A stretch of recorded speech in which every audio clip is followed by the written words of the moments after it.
Hey, what's going on, guys? This is Rail Chief here, and in today's episode, I'm joined by Sam from Sam's O-Gauge Trains. And in today's video, we're going to be talking about the history of the Lionel GS4 and GS2 Daylight from the MPC era as well as the Richard Kuhn era. Since the 4449, it's going to be celebrating its 80th anniversary this year. Me and Sam thought that this would be the perfect opportunity to do a history video on both the GS4 as well as the GS2 Daylight, respectively. Let's go ahead and talk about the history on the GS4 Daylight first. In 1941, the Southern Pacific introduced the 484 Daylight, built by the Baldwin Locomotive Works of Lima, Ohio. Over 50 Daylights have been made since 1936 through 1942, and they're considered to be the most beautiful trains ever built, even to this day. All of the GS4 series of Daylights have been scrapped, but 4449 is the lone survivor out of all the GS4 series of locomotives. The GS4 series of locomotives were also painted in the red, orange, and black of the Southern Pacific Railway.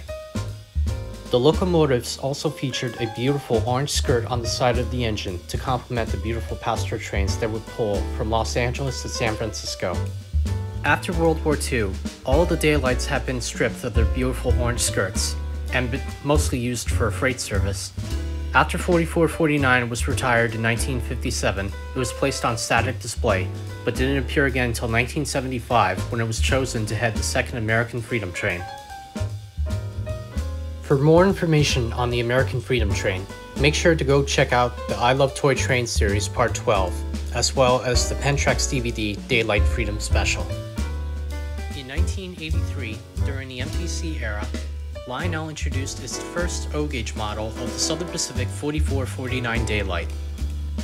Lionel's first scale model of the Daylight was introduced in 1974 in HO gauge as well. While this O-Gauge version of the Daylight might not be scale, it is a very beautiful engine nonetheless.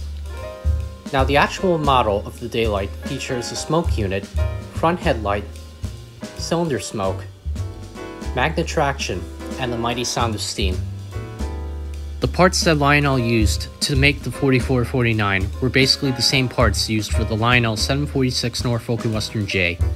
Main reason was because that Lionel was trying to use the rest of its inventory that was left over from the post-war period, as well as the semi-scale passenger cars to go with the engine.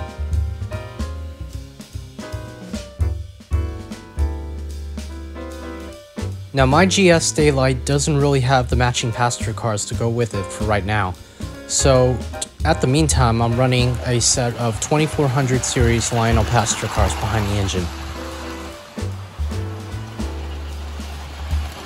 So now, with the history of the GS4 out of the way, let's go ahead and jump on over to Sam over at Sam's Trains, and he's going to talk to us a little about the history of the Lionel GS2.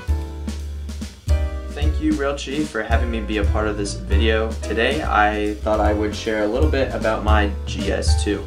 Now, the GS4 and the GS2 might look very similar, but the main distinct difference between the GS4 and the GS2 is that the GS2 actually only has one headlight and the GS4 has two headlights. Now, Rail Chief invited me to talk about my GS2, so I said, yeah, let's go ahead and do it. I think my favorite thing about this engine is the paint scheme. The red and the black and the orange look really well together on this engine. And this engine's kind of really beefy. It's a 484 engine, so it's pretty long, pretty big, and it looks really cool running down my layout. Now, this engine, along with other trains from the MPC era, obviously have the whistle and the sound of steam effect, and this one actually has a bell as well, which is pretty cool, but I love the whistle and the sound effects with this engine. It just makes it a little bit more interesting to run.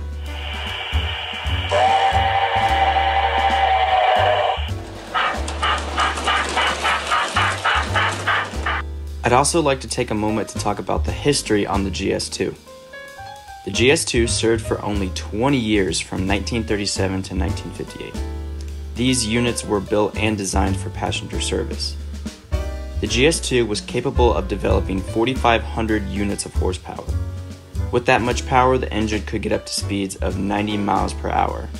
When America entered World War II, the GS2 units were repainted black and silver, and those units helped to transport troops domestically. After World War II, these GS2 engines were demoted to short passenger service or freight service. Unfortunately, no GS2s survive today, but the model train community has created dozens of models to help pay tribute to this engine.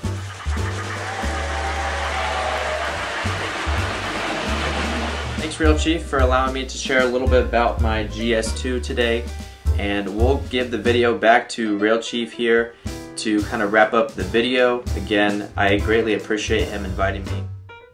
Well, we all hope that you enjoyed today's video. Special thanks to Sam from Sam's O-Gauge Trains for joining me today. It was really an honor having him on the channel, and we hope to have him again sometime in the future. So thank you all for watching. Please like, comment, and subscribe to my channel. Don't forget to hit the notification bell down below for any other projects that I upload. And don't forget, I got so much more special videos that I'm going to be uploading over the next couple of weeks, so keep an eye out for that.